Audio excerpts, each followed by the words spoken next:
बिस्मिल्लाहिर्रहमानिर्रहीम। अस्सलाम वालेकुम। कैसे हैं आप सब? उम्मीद करती हूँ कि सब ठीक होंगे। तो मैं बनाऊंगी आज फ्रूट चाट, जिसके लिए मैंने लिए हैं खरबूजे, सेब और केले। तो करती हूँ इनकी कटिंग, तो बनाएंगे मज़ेदार सी फ्रूट चाट। मिलते हैं कटिंग करने के बाद। अल्हम्दुलिल्लाह से सारे फ्रूट की कटिंग हो चुकी। सारी चीज़ों को मैंने छोटी छोटी शेप में काट लिया है। जितना मुझे फ्रूट चाहिए था उतना काट लिया। केले को रखा है थोड़ा सा मोटा, क्योंकि बिल्कुल नरम होता है और ये घुल जाता है इसे ज़्यादा हिलाएं।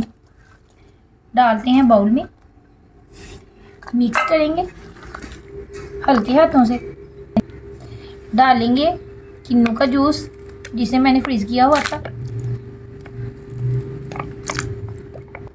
शामिल करेंगे 1 चम्मच चीनी और साथ में डालेंगे थोड़ा सा चाट मसाला। चाट मसाला डालेंगे टेस्ट के मुताबिक।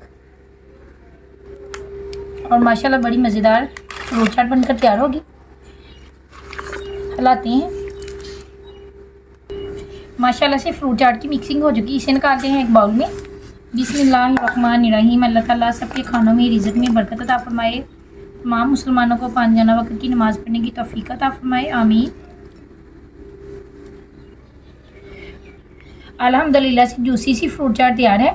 आप लोग भी बनाएं, अपने प्यारों को खिलाएं। इसी के साथ लेती हूँ इजाज़त। अपनी दुआओं में रखिएगा याद। तब तक के लिए अल्लाह हाफिज़।